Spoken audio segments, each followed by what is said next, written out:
So how do you know? How do you know when all a guy wants is just to knock and go? How do you know when a guy has only sexual interest in you and nothing more? How do you know? Let's talk about it. Number one, what are the things that he asks you about? What are the questions that he asks you? You know, when someone's interest in you is limited to a particular thing, you know, especially when that thing is now just sexual, then it's cause for suspicion, right? When someone is constantly asking you, "Oh, what are you wearing?" To just questions that insinuate certain things about certain things, then then you start to pull two and two together. Like, why are you? Can't you talk about God? Can you not fast? Can you not pray? Can you not ask me about my family, about other things? And even when you do talk about other things, the person will find one way or another to stir the conversation back to that thing, which is like really on their mind. Okay. Number two is that the person would have extremely flirtatious attitude towards you. Extremely. Now, when you like someone, you can flirt. You can flirt here and there, just innocent, a look here, a smile there. That's you okay. But when someone is extremely flirtatious towards you, then you should be suspicious of the person, especially when it's someone that claims that they have a certain, interest in you. When someone is genuine about you, they don't just pick one aspect of you to focus on or to talk about or to flirt about. They're interested in your spiritual and your physical, and it's a like all round. I want to know about you, who you are, what makes you, about you with God, you with your parents, you with your siblings, you with your friends. I want to know about you, not just you as far as knocking is concerned. So when that person is extremely flirtatious, constantly touching, making nuances here and there, making side comments here and there about certain things, bombastic side eye to that person. Number three, it is important to ask that, where did you guys meet? We also need to ask that. Now, this is not to judge anybody or to say, oh, if you meet at the club, then no, there's no rule. There's no does it mean that more likely than not? Yes. However, does it mean that 100% of the relationship is doomed? No, that's not how it works. I don't believe in that, right? I don't believe that just because you met in church, your relationship is going to be perfect. The humans that are in church are the ones that are at the club. The only thing that is different is the presence of God. Okay. So, but that being said, it's also important to ask the circumstances under which you met. Did you meet at the club? Were you guys grinding on each other? When you met, did you meet playing truth or dare? And you guys were really playing this very intense, truth or dare game. Did you meet at a house party where it was really like all lights off and things were happening? Like the circumstances and the situation surrounding how you guys met is very important, because it might stir the person's mind towards assuming that this is the type of person that you are. Maybe even that was a one-time thing for you. Maybe that was your first time at the club. Maybe they're not gonna know that. They're just gonna assume that because you were at this particular place, then this is the type of person you are. That because you were dressed a certain way, because they might probably assume that and therefore come at you, with that intention. That doesn't mean it's your fault. I'm just saying that where you met probably influences their thinking as to what they should expect from you. Number four, is he constantly inviting you to his house?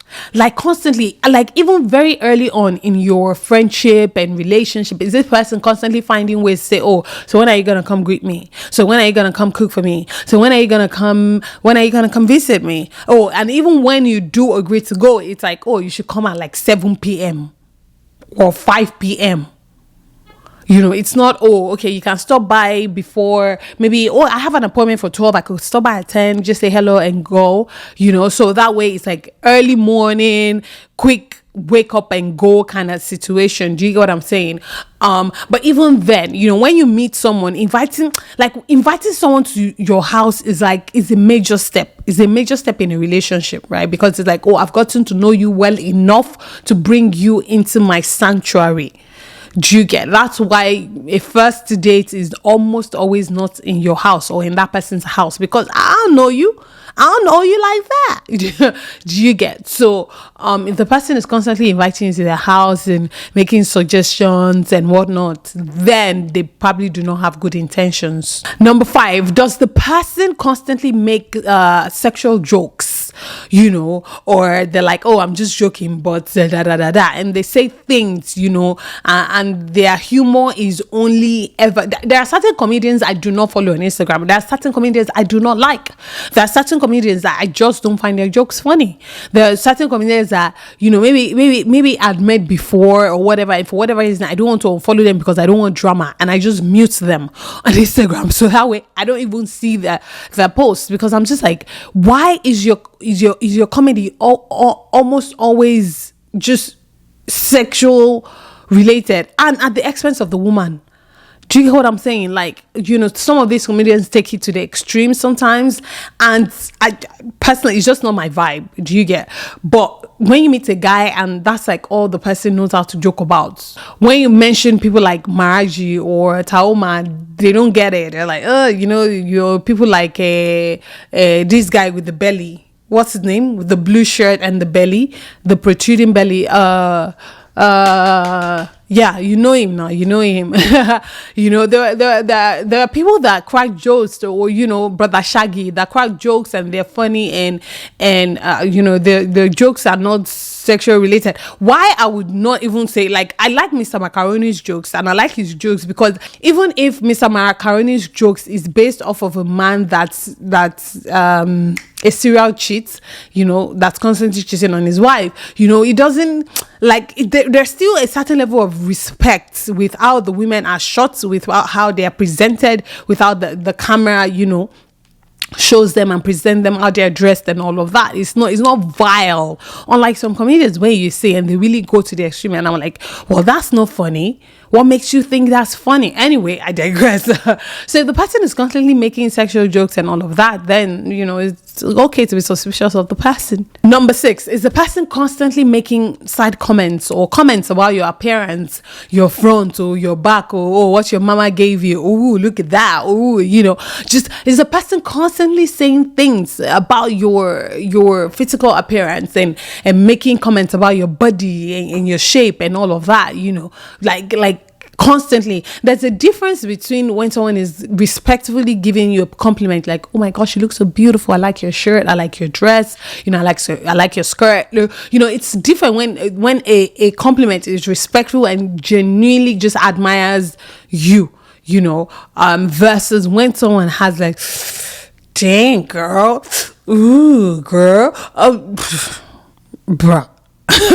Do you get? Even you would know. And that's going to lead me into number 7, which is, you would know if your intuition is telling you this is all this guy wants from me, all this guy wants from me is just to knock, then more likely than not, all he wants from you is to knock. You cannot displace your intuition, especially if you have the Spirit of God in you. Bible says that there's a spirit in man, and the inspiration of the Almighty gives him understanding. That's what the Bible says. Now the Bible talk am, not be me talk am, okay? And so what does that mean? That means that if the Spirit of God is telling you this person does not mean well for you, this person only has limited intentions towards you, this person doesn't have good intentions towards you, or this person doesn't have intentions that matches your own, do you get? Then you should probably listen. If you don't have the Spirit of God, you might call it the intuition. If you're not spirit filled, you might just call it your intuition. It could even be logical. You could even say, babe, give yourself a brain. That might be what you might be telling yourself, because there's just something, you just have that feeling. If you have that feeling that this guy only wants to knock, then most likely he only wants to knock. Number 8 is that he has wandering eyes. Okay, this is a guy that, even though you are sitting right there in front of him, or you're sitting behind him, or you're sitting beside him, he is looking everywhere else but at you. Or for every woman that walks by, he is following them with his head and almost breaking his neck. Or he is, using style to check out other women. Or if a woman with a big behind passes by, he's like, ooh, there's some sort of distraction. He cannot focus. His priorities are misplaced. Most guys that are like that, they cannot keep it to themselves. And even when they think they are hiding it, they're not hiding it well enough. So you still catch them. If you watch them, not even because you're suspicious of the person, but even just paying attention to that person, you see their habits. You see their habits. You go out to dinner together and a server comes and they are looking down the person's shirt. They don't know how to turn their head. They don't know how to be respectful of women. That's going to be my number 9. They don't know. They have this entitlement spirit to a woman's body, to a woman's appearance.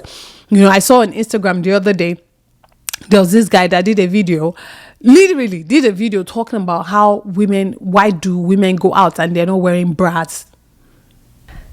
In my head, I was like, I see somebody's husband, somebody's father, somebody's boyfriend, somebody's love of my life, this is the rock I want to die on. And look at what the guy is doing. Not just saying, okay, I understand we all have our platforms now and whatnot, but you said check calm. How is it your business? How?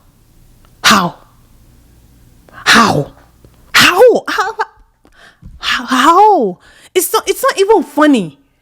Do you understand what I'm saying? It's not funny. It's why is it your business? How is it your business? How does it affect your monthly salary, your bi-weekly salary, your food, your breakfast, lunch and dinner, your school fees, how is it your business that certain women go out wearing bras and certain women do not? Why is your eyes monitoring women's chests? Why?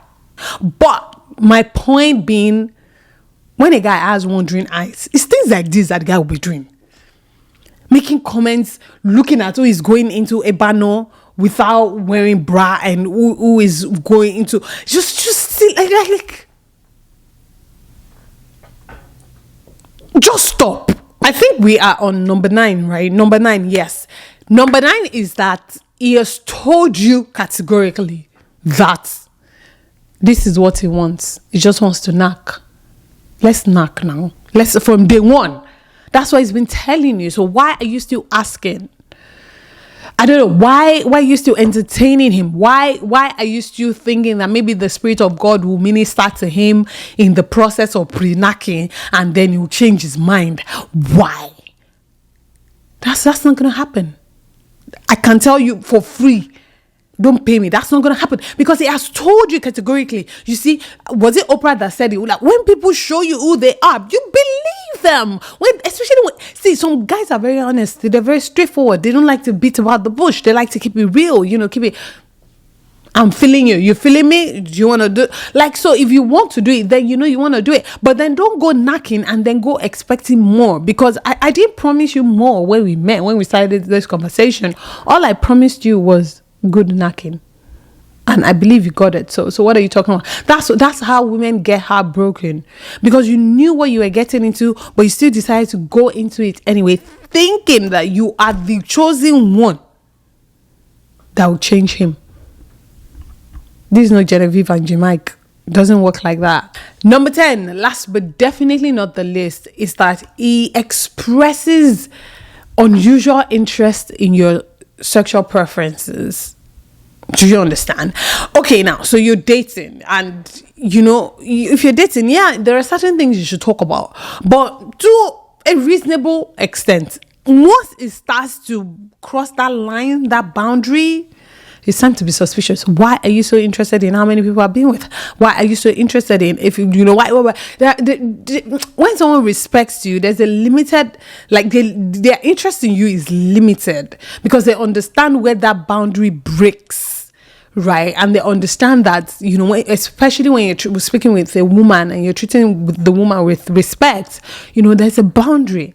Number 10, last but definitely not the least, is that he expresses unusual interest in your sexual preferences. Do you understand?